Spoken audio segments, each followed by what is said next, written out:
ప్రతి సవాలు నీ విజయానికి దారి.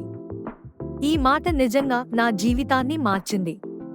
ప్రతి కష్టాన్ని ఎదుర్కొనడం, ప్రతి అవరోధాన్ని అధిగమించడం నాకు కొత్త పాఠాలు నేర్పించింది. ఒకప్పుడు నేను ఓ చిన్న సమస్యను చూసి భయపడేవాడిని. కానీ ఇప్పుడు ఆ సమస్యలు నాకు కొత్త అవకాశాలను చూపిస్తున్నాయి. నాకు తెలిసినది, ప్రతి సవాలు ఒక పాఠం. అది నన్ను బలంగా చేస్తుంది, నన్ను మరింత తెలివిగా చేస్తుంది. నేను విఫలమైనప్పుడు అది నాకు నేర్పుతుంది ఎలా తిరిగి లేచి ముందుకు సాగాలో. ప్రతి సవాలు నా విజయానికి దారి చూపిస్తుంది. ఇది కేవలం గమ్యం కాదు, ప్రయాణం కూడా. ఈ ప్రయాణంలో నేనే నా కథానాయకుడు. కష్టాలను ఎదుర్కొనడం ద్వారా నేను నా నిజమైన శక్తిని కనుగొంటున్నాను. ప్రతి సవాలుతో నేను మరింత బలంగా మారుతున్నాను. విజయానికి దారి ఈ సవాళ్లలోనే ఉంది.